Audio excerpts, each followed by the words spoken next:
అందరికీ నమస్కారం. కార్యక్రమం ప్రారంభించే ముందు గురువుగారు బ్రహ్మర్షి పత్రి గారికి ఒకసారి మనం ధన్యవాదాలు చెప్పుకుందాం. మనం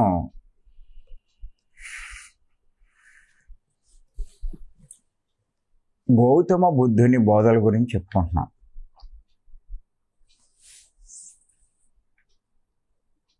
ఈరోజు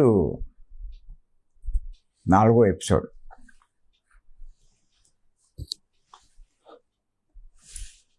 ఇంచేతంటే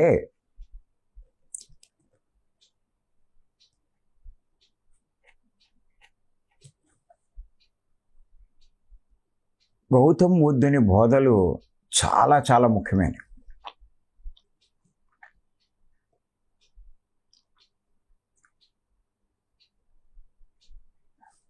ఆయన మానవులు దుఃఖంలోంచి బయటపడడానికి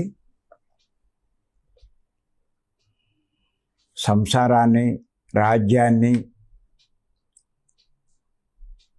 ఆయనకున్న ఒక్కగానొక్క పిల్లవాడిని అందరినీ వదిలేసి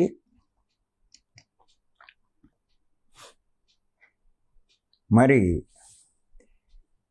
బయటికి వెళ్ళి ఎంతోమంది గురువులను ఆశ్రయించి కఠోరమైన సాధనలు చేసి చివరికి శ్వాసోచ్ఛ్వాస ద్వారా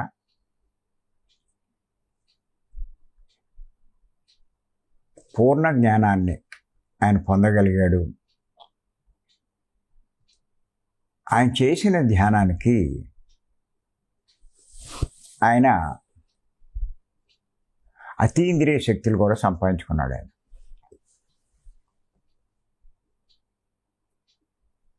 ఆయన గత జన్మలు చూసుకోవడమే కాదు, గత జన్మలు చూసుకోవడం అంటే మనోళ్ళు చెప్పే రకం కాదు. నేను బికార్ని, లేకపోతే నేను స్త్రీని, పురుషుణ్ణి, ఇలాగా ఏదో చెప్పడం కాదు. గత జన్మల్లో ఆయన జీవితంలో జరిగిన సంఘటనల్ని ఒక సినిమాలో చూసుకున్నాడు. ఆయన ఏ జన్మలో ఏమేం చేశాడో,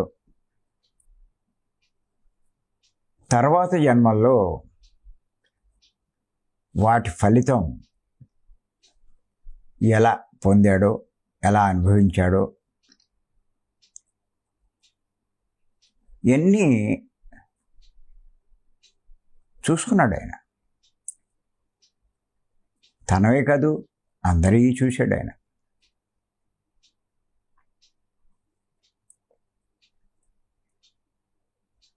ఈ సృష్టి యొక్క రహస్యాలు తెలుసుకోగలిగాడు. ఆయన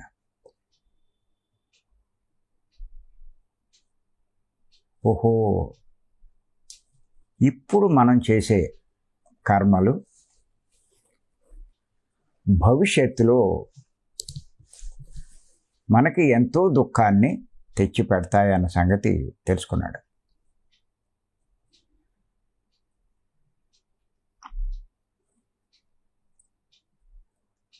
అలాంటి కర్మలు మనం చేయకూడదు,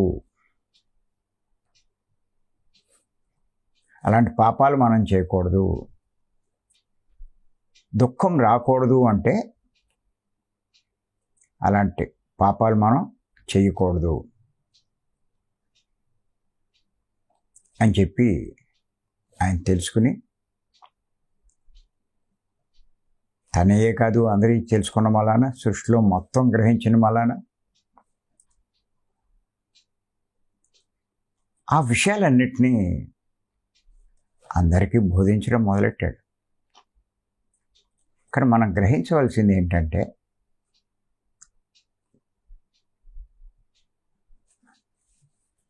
ఆయన బోధించినవి అంత గొప్పవి కాబట్టి, సత్యాలు కాబట్టి ప్రపంచమంతా ఆయన అనుసరించింది.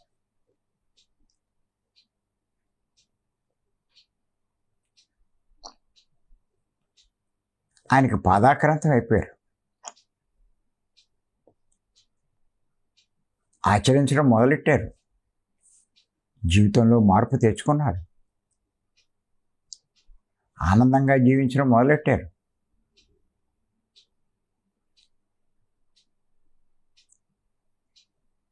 ఇప్పుడు పత్రి గారు మరి ఈ ధ్యానాన్ని, ఆ జ్ఞానాన్ని మనకు అందించి ఎంతోమంది హృదయాలను ఆయన చూరగొన్నాడు.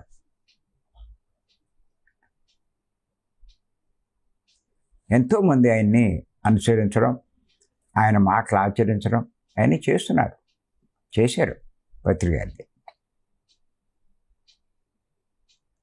అంచేత అంత అనుభవంతో చెప్పినటువంటి ఆయన సందేశాలు, ఆయన బోధలు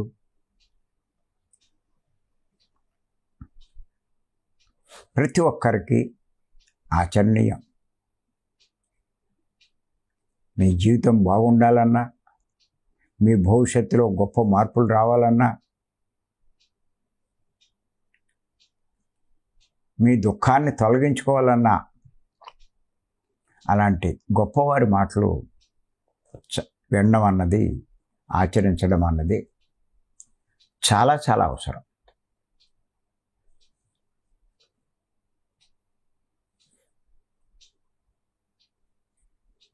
ఆయన ఇచ్చిన సందేశాలు ధమ్మపదం అని చెప్పి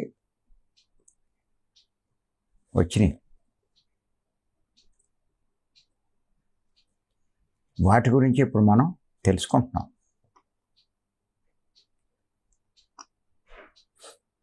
ఇవాళ ఇంకో దాన్ని తెలుసుకుందాం మనం.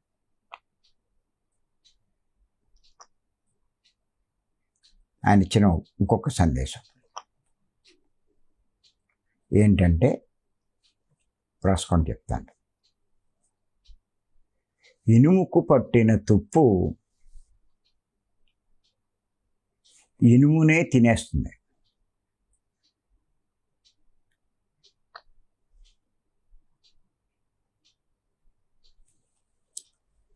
అలాగే పాపిని అతని పనులే దుఃఖానికి గురి చేసి నాశనం చేస్తుంది. మళ్ళీ ఇంకోసారి చెప్తాను. ఇనుముకు పట్టిన తుప్పు ఇనుమునే తినేస్తుంది. అలాగే పాపిని అతని పనులే దుఃఖానికి గురి చేసి నాశనం చేస్తుంది. చాలా చాలా ముఖ్యమైనటువంటి సందేశం ఇది.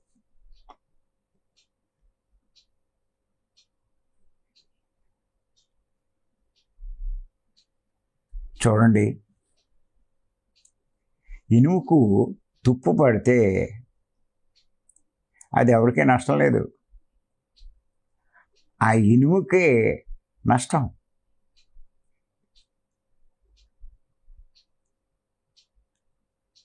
మన ఇంట్లో ఏమైనా ఓసలు, కిటికీలు ఇటువంటి వాటికి కలర్స్ వేయకుండా, మెయింటైన్ చేయకుండా ఉంచితే కొన్నాళ్ళకి ఆ ఐరన్ రాడ్స్ అన్నీ కూడా మెల్లిమెల్లిగా ఆ తుప్పు పట్టి ఆ తుప్పు తినేస్తుంది. ఏం కనిపించదు మళ్ళా. అందుకే తుప్పు పట్టకుండా కలర్స్ వేసుకుంటూ ఉంటాం, శుభ్రంగా తుడుచుకుంటూ ఉంటాం, బాగా మెయింటైన్ చేస్తూ ఉంటాం.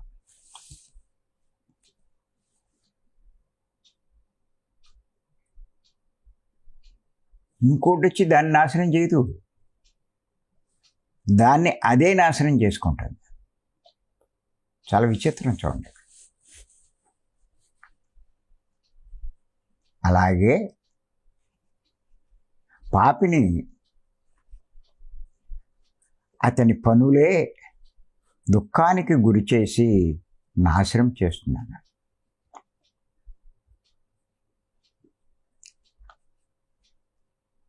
పాపిని అంటే పాపాలు చేసేవాడు.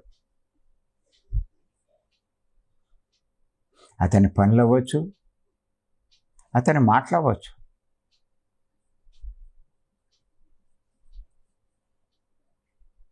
వాడు నాశనం చేస్తుంది,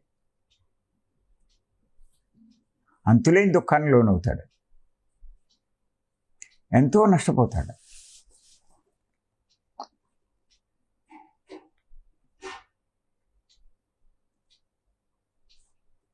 ఎంచేతంటే సృష్టిలో ఒక ఏర్పాటు ఉంది.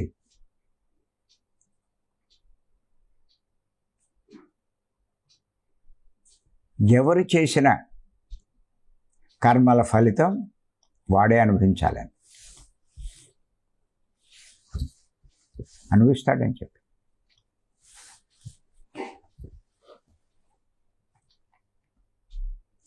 పాపం చేస్తే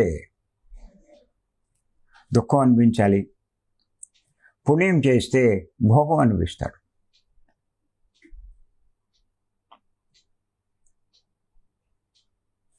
దుఃఖం చాలా బాధాకరం, భరించలేరు, తట్టుకోలేరు, విల్లవిల్లాడిపోతారు. కానీ ఆ పాప పనులు చేసేటప్పుడు చాలా నైస్గా ఉంటుంది.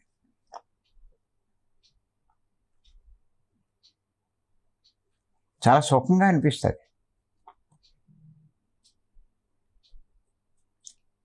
ఇప్పుడు మాంసం తింటున్నాడు, ఆ చికెను, మటను, ఆ ఫిష్ రకరకాలుగా వండుకుంటారు. మసాలా వేసి, కారం, ఉప్పు అన్నీ వేసి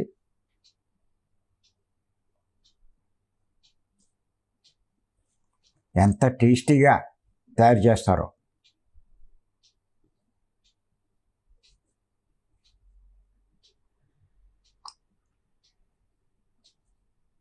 ముస్లిం పండుగలకి హలీం అని తయారు చేస్తారు. హలీం ఆ గొర్రెల్ని అట్నే చంపేసి చర్మం ఒలిచేసి వాటి మాంసం ముక్కల్ని పెద్ద పెద్ద బాణల్లో వేసి ఇంకా నెయ్యి, బాదం పప్పులు, జీడిపప్పులు ఇలా రకరకాలైనటువంటి అన్నీ వేసి దాంట్లో కలుపుతారు పొద్దున సాయంకాలం దాకా మంట పెట్టి. అన్ని రకాల ఇవన్నీ వేయడం వల్ల మంచి టేస్టీగా తయారవుతుంది. పిచ్చోళ్ళు ఆ రుచి అంతా వాళ్ళు వేసిన ఈ డ్రై ఫ్రూట్స్ వాటి వల్ల వచ్చింది నెయ్యి ఇవన్నీ. అంతేగాని ఆ మాంసంలో లేదు. కానీ ఆ మాంసం వల్ల ఇలా వచ్చింది అనుకుంటారు పిచ్చోళ్ళు. అవి లేకుండా మాంసం ఒకటి తినమనండి, తింటారేమో. ఆ భ్రాంతితో, ఆ సుఖభ్రాంతి ఎంత సుఖంగా ఉంటుంది తింటే అని చెప్పి తింటాడు. మరి తిన్నవాడు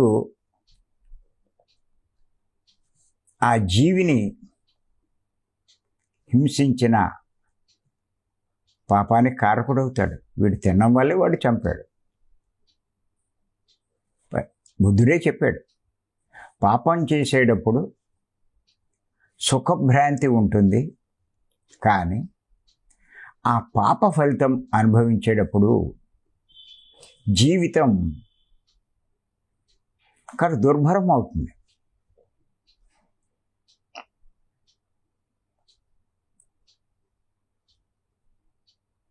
ఆ కోళ్ళు కాళ్ళను అడుగుతాడు,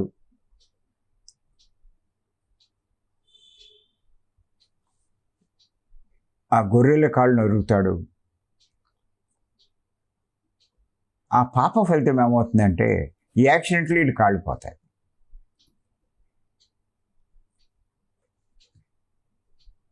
ఎంత దుఃఖానికి లోనవుతాడు. నా బతుకిలా అయిపోయిందే. అప్పటిదాకా భలే తిరిగేవాడు, సరదాగా ఉండేవాడు.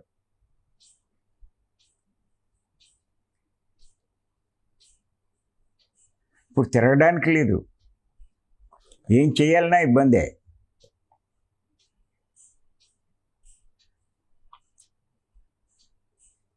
అయితే చేతులు ఎందుకు పోతాయి, కాళ్ళు ఎందుకు పోతాయి, కళ్ళు ఎందుకు పోతాయి? ఏది చేస్తారో అదే అనుభవిస్తారు.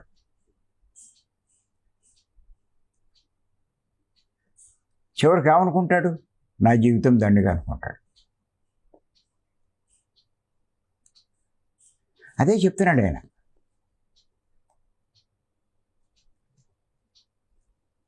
నిన్నెవరో నాశనం చేయక్కలా, నువ్వు చేసే పాప పనులే నిన్ను నాశనం చేస్తాను. ఇనుముని ఎవరో నాశనం చేయక్కలా, దాని పట్టిన తుప్పే నాశనం చేస్తుంది దాన్ని.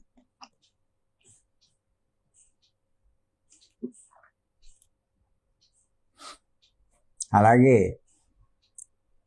మన సొసైటీలో ఈ ఆధ్యాత్మిక మార్గంలో ఈ సెంటిమెంట్ని ఉపయోగించి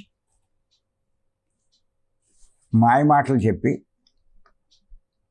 డబ్బులు వసూలు చేయడం,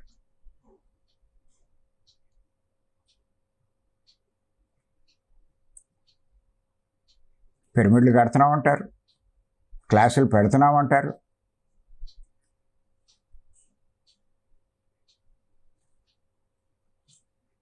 అలా మహిళలను లోబరుచుకోవడం,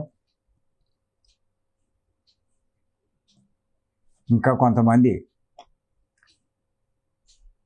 మీలో ఉన్న నెగిటివ్ తీసేస్తాను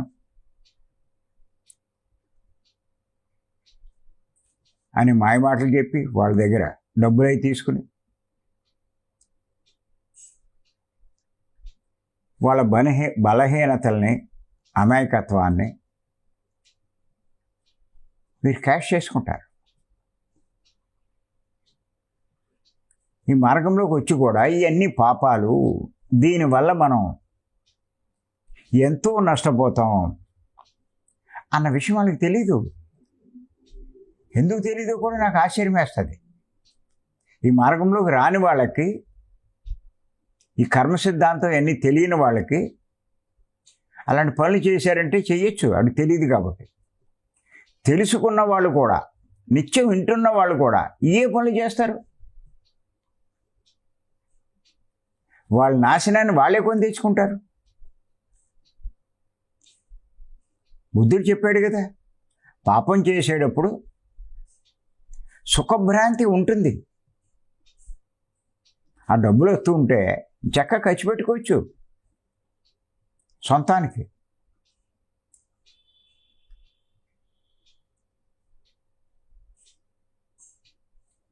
ఆ భోజనాలకు 1000 రూపాయలు అవసరం అయితే వీళ్ళు 5000 వసూలు చేస్తారు.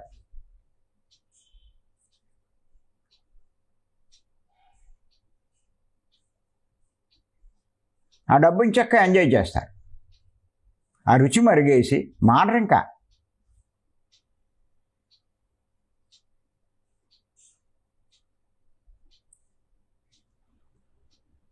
అందరూ అనుకుంటారు ఈవిడ ఎంత కష్టపడుతుందో పాపం అనుకుంటూ, మన అందరి కోసం. అందరికేం తెలుస్తుంది? పైవాడికి తెలుస్తుంది ఈవిడ చేసే పనులు.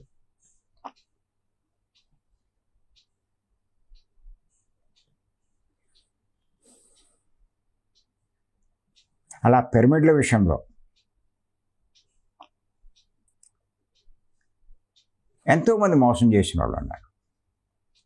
క్రిస్టల్స్ పేరు చెప్పి రాళ్ళని తీసుకొచ్చి క్రిస్టల్ అని అమ్మేసిన వాళ్ళు, లక్షలు సంపాదించిన వాళ్ళు.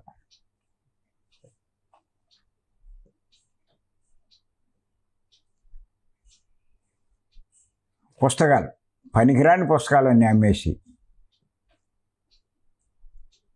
జనాలు కొత్త పుస్తకాలు కావాలి. వాళ్ళు పత్రికారి పుస్తకాలతో పండితులు అయిపోయారు. వాళ్ళు ఇంకా చదవాల్సింది ఏం లేదు. అది కొత్త ఏమున్నాయి?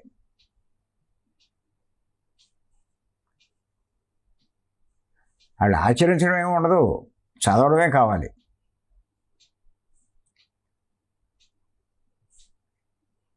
పత్రి గారి పుస్తకాలు అర్థం చేసుకొని ఆచరిస్తే ఈ జన్మ సరిపోదండి.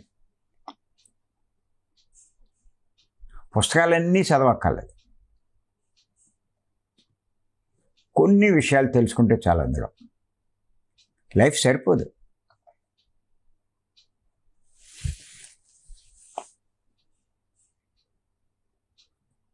ఎన్ని తెలుసుకుంటారు?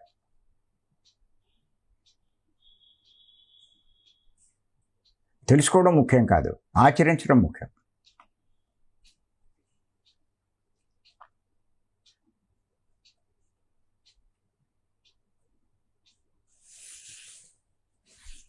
ఇంకా ఇంకా కొత్త పుస్తకాలు అంటారు. చిత్రం, చాలా విచిత్రం.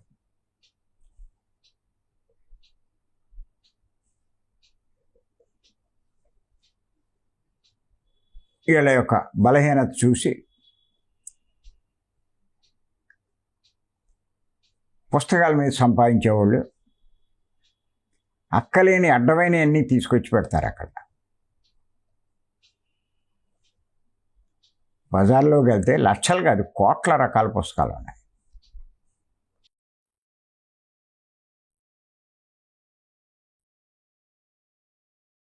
వీళ్ళు ఎంతసేపు వాళ్ళని తప్పుదారి నడిపిస్తున్నాం ఇలాంటి పుస్తకాలు మనం ఇవ్వడం వల్ల ఆలోచించడం. ఎంత వస్తుందన్నది చూస్తారు.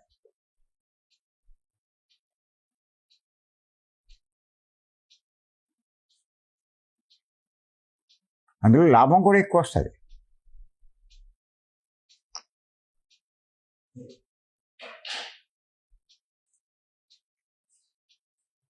కానీ అది పాపం, ఇతరులను మోసగించడం,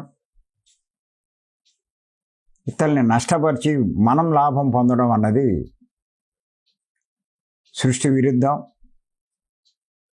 దాని ఫలితం మళ్ళీ తర్వాత మనమే అనుభవించాల్సి వస్తుంది.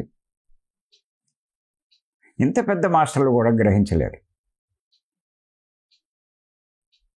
నాకు అదే విచిత్రం, వీళ్ళు ఎందుకు గ్రహించలేకపోతున్నారు? వాళ్ళు చేసే తప్పులు వాళ్ళకి ఎందుకు తెలియట్లా? అవి పాపం అన్న సంగతి ఎందుకు అర్థం కావట్లా?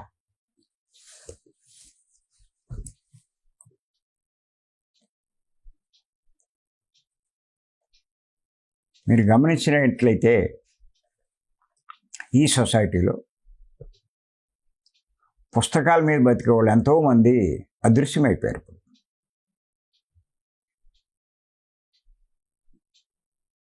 దేనికైనా పాపం పండాలన్నాడు కదా బుద్ధుడు.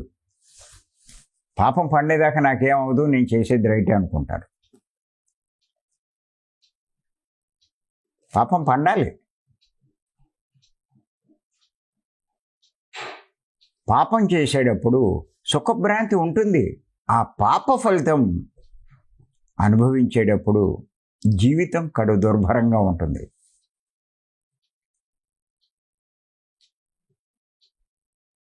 ఇనుముకు పట్టిన తుప్పు ఆ ఇనుమును ఎలా తినేస్తుందో, వీళ్ళు చేసిన పాపాలు దుఃఖానికి గురి చేసి మరీ నాశనం చేస్తుందండి. ఇక్కడే అనుభవిస్తారు, ఎక్కడో అక్కర్లేదు. అనుభవించేటప్పుడు ఉంటుంది. ఆ జీవితం చాలా దుర్భరం అయిపోతుంది. అది తట్టుకోలేరు.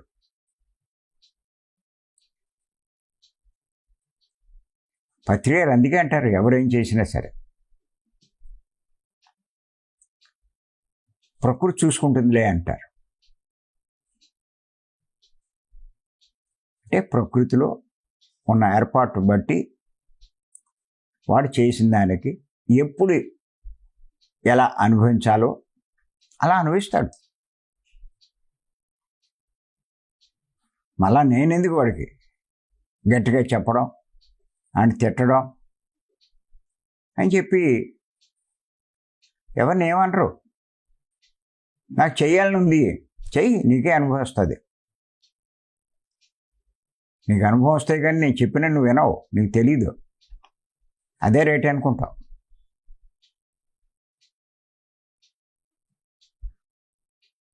రెండు మూడు దెబ్బలు పడ్డాక ఇలా అయిపోయిందేనా బతుకు అనుకుంటాడు.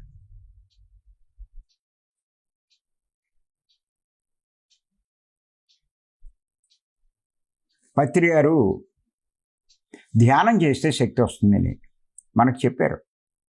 అది కూడా ధ్యాన స్థితిలో ఉన్నప్పుడే, ఆలోచనారహిత స్థితిలోనే ఏ మానవుడైనా శక్తి సంపాదిస్తాడు. ఇది తప్ప ఇంకా ఏ రకమైన సాధన వల్ల కూడా శక్తి రాదు. ఎన్నో రకాల ప్రయత్నాలు చేశాడు బుద్ధుడు, ఏమీ ప్రయోజనం లేకుండా పోయింది. అదే పత్రి గారు కూడా మీరు తులసిదళంలో చూడండి, ఎన్ని రకాల సంస్థల్ని, ఎన్ని రకాల సాధనల్ని ఆయన అధ్యయనం చేశాడు. వేటి వల్ల ప్రయోజనం లేదు, ఆఖరికి శ్వాసమే ధ్యాస వల్లే అని చెప్పి చాలా స్పష్టంగా ఇచ్చారు మనకి తులసిదళంలో. మరి ఆ పుస్తకం గొప్పదంటారు, చదువుతారు. ఆయన రాసింది ఏమీ అర్థం కాదు వాళ్ళకి. మళ్ళా కొత్త కొత్తవి కనబడతారు జనాలను ఆకర్షించడానికి. శక్తి రావాలి అంటే శ్వాస మీద ధ్యాస ఉంచాల్సిందే, ఇంతకన్నా దారి లేదు. ఇప్పుడు అంతా కొంతమంది మళ్ళా మిషన్ పెట్టుకుంటే ఎనర్జీ వచ్చేస్తుందంట.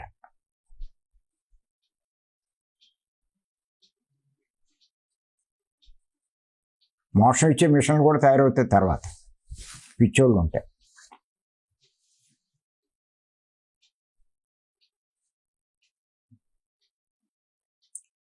అందుకే అంటారు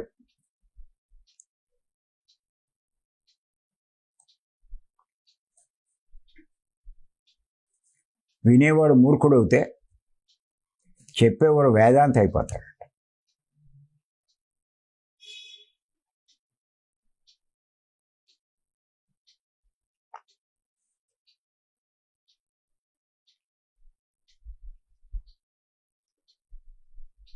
కమిషన్లు, డబ్బు,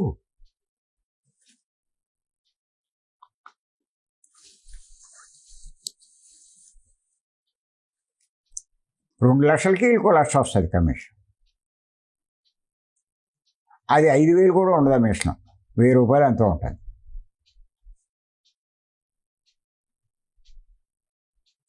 చూసుకోండి కావాలంటే, ఏమి మళ్ళీ తర్వాత కొన్నాళ్ళకి కనిపించవు.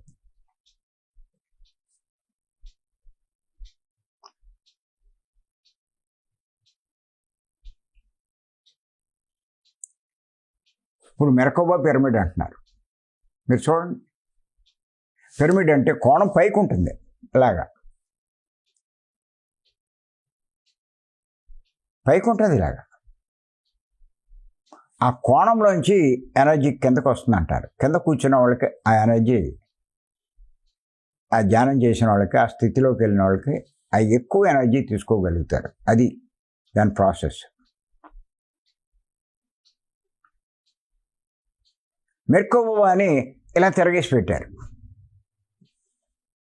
కోణం కిందకు ఉంటుంది.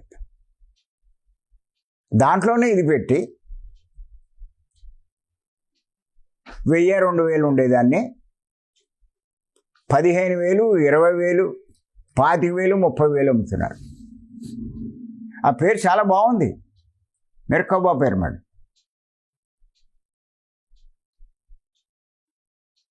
నాకు చాలా నవ్వు వస్తుంది. అసలు వీళ్ళకి బుర్ర ఉందా లేదా? మేము కొత్త వాళ్ళని మాకు తెలియదండి. తెలుసుకోవాలిగా, గుడ్డుగా అనుసరిస్తారా?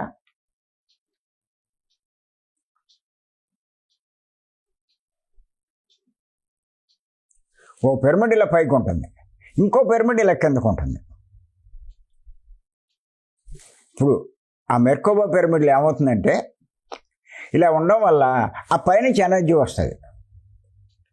ఇంకో పిరమిడ్ కిందకి ఎనర్జీ వచ్చింది కదా, ఇంకో పిరమిడ్ అయింది, ఇలా ఉంటుంది కదా. ఈ కిందకు వచ్చిన ఎనర్జీని ఈ పిరమిడ్ వెనకబడుతుంది, మళ్ళీ సృష్టికి ఇచ్చేస్తుంది.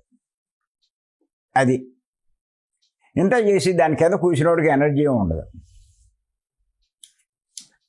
బుర్ర ఉపయోగిస్తే అర్థమవుతుంది. పిరమిడ్ తిరగేసి పెట్టుకుంటాడు ఎవడన్నా, మీ క్యాప్ ఏమైనా ఇలా పెట్టుకుంటాడు ఎవడన్నా? చూడండి, క్యాప్ ఇలా పెట్టుకుంటాడు ఎవడన్నా?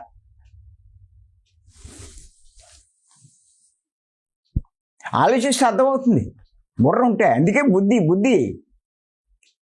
బుద్ధి సంపాదించాలంటాను. జనాలకి డబ్బు ఉంది కానీ బుద్ధి లేదు.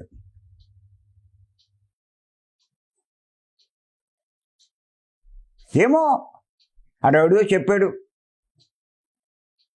పని జరిగితే పోతే 1,00,000 2 లక్షలు, డబ్బుకు లోట్లేదు.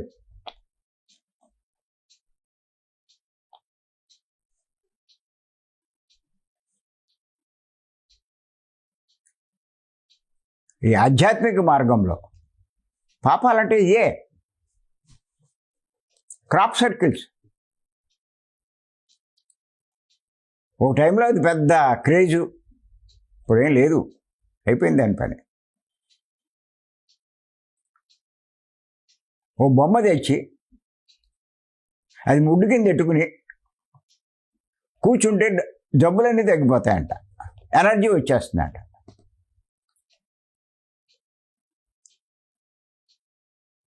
ఎంతో ఎనర్జీ అంట అది. నిజంగా క్రాప్ సర్కిల్స్ ఉన్న కాడ ఎనర్జీ ఉంటే ఉండొచ్చు, అక్కడికి వెళ్ళి కూర్చోవాలి. దాని ఫోటో తీసి ఆ బొమ్మ తీసుకొచ్చి దాన్ని ముడ్డు కింద పెట్టుకుంటే ఆ పిరమిడ్లు అన్నింటిలోనే అయ్యే బొమ్మలు.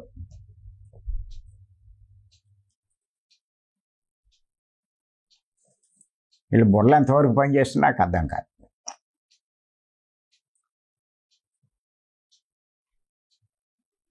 నిజంగా బొమ్మే కనుక పెడితే అంత ఎనర్జీ ఉంటే, బొమ్మలోనే అంత మహత్యం ఉంటే, ఈ వేసవకాలం ఏసీలు వేయించుకోగల. ఆ గదిలో 4 గోడలకి హిమాలయాలు బొమ్మలు ఏం చేస్తే వణికిపోతారు వాళ్ళు చలికి.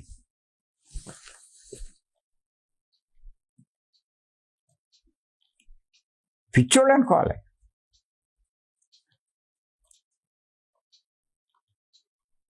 వంట వండడానికి గ్యాస్ పోయేందుకు, గ్యాస్ అయిపోయిందని బాధపడతాను. ఆ బొమ్మ పెట్టుకోండి అక్కడ, దాని మీద పెట్టండి ఆ గిన్నె.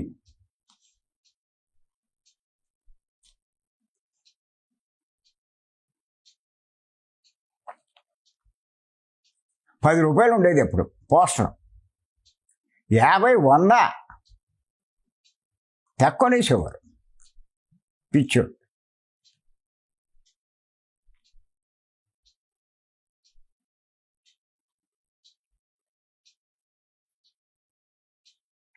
క్రిస్టల్స్ పేరు చెప్పి ఎన్ని వేలు లక్షలు అమ్మేశారు.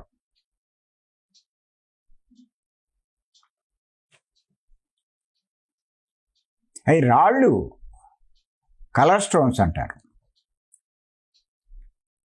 క్రిస్టల్ వేరు, కలర్ స్టోన్ వేరు. కలర్ స్టోన్లో ఎనర్జీ ఏమి ఉండదు, అది అలంకారప్రాయమే.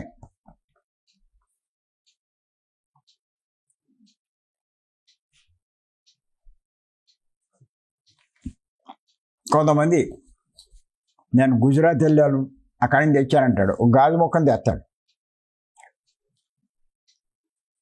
2 లక్షలు 3 లక్షలు అంటాడు.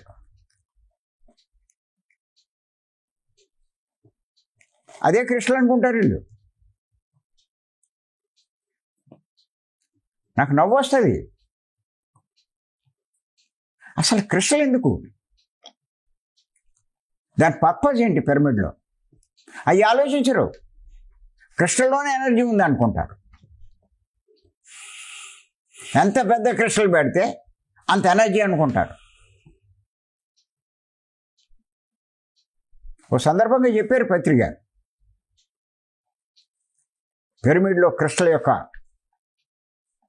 ఉపయోగం ఏంటంటే ఆ విశ్వంలోంచి వచ్చిన ఆ శక్తి మళ్ళా రిఫ్లెక్ట్ అయ్యి ఆ లోపల ఉన్న క్రిస్టల్లో స్టోర్ అవుతుందంటండి.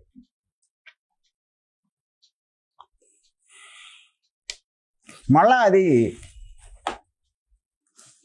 కిందకి ప్రసరిస్తూ ఉంటుంది. అలా ఆ పిరమిడ్లో ఎనర్జీ పెరుగుతూ ఉంటుంది. దానికి ఏ పిరమిడ్కి, ఏ సైజు పిరమిడ్కి ఎంత క్రిస్టల్ అవసరమో ఆ సైజు పెట్టుకుంటే చాలు.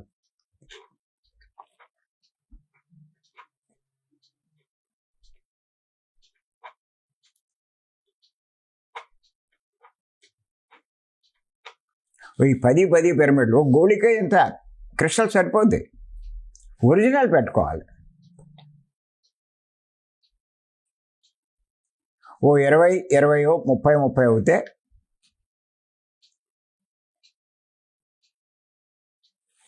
ఓ కోడిగుడ్డు గంట కానీ ఇంకా చిన్నది సరిపోతుంది.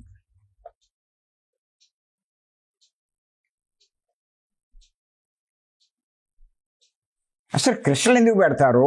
క్రిస్టల్ అవసరమేంటో. కరెంట్ పిరమిడ్ ఎందుకు? క్రిస్టల్ పెట్టేసుకోవచ్చు కదా నెత్తి మీద. నాకు అది కూడా నవ్వు వస్తుంది.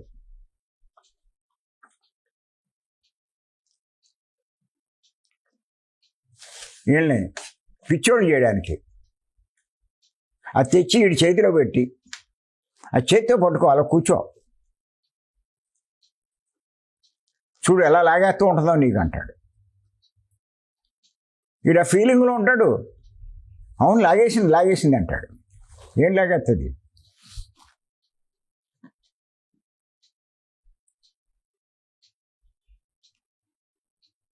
ఇవన్నీ ఈ మార్గంలో చేసే పాపాలే. అనుభవిస్తారు. చెప్పాడుగా బుద్ధుడు, ఇనుముకు పట్టిన తుప్పు ఇనుమునే తినేస్తుందట. అలాగే పాపిని అతని పనులే దుఃఖానికి గురి చేసి నాశనం చేస్తుంది. తర్వాత పడతారు. వాళ్ళు అనుభవించేవి ఇప్పుడు నష్టపోయిన వాళ్ళకి ఏం తెలుస్తాయి? వీళ్ళు ఎక్కడో ఉంటారు, వాళ్ళు ఎక్కడో ఉంటారు. వాళ్ళ ఇంట్లో కూర్చుని అనుభవిస్తారు.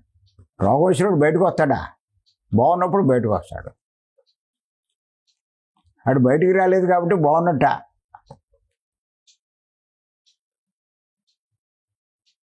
ఆడికి వచ్చే సమస్యలు బయట వాళ్ళు కావాలి ఎలా తెలుస్తాయి?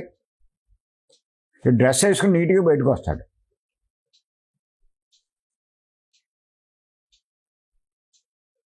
అంచేత బుద్ధుడు చెప్పినవి సామాన్యమైన విషయాలు కాదండి. ఇంచక్క మంచి ఉపమానాలు ఇచ్చి మనకి బోధలు చేశాడు ఆయన.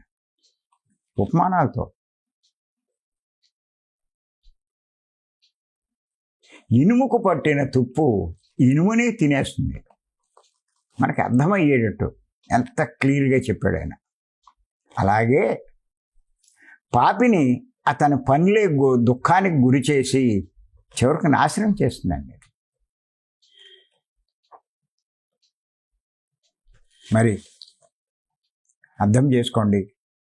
బుద్ధిని బోధలు అర్థం చేసుకుని జీవితంలో ఆచరించే ప్రయత్నం చేయండి. ఈ అవకాశం ఇచ్చి మీ అందరికీ నేను మరొక్కసారి ధన్యవాదాలు చెప్తున్నాను. Thank you.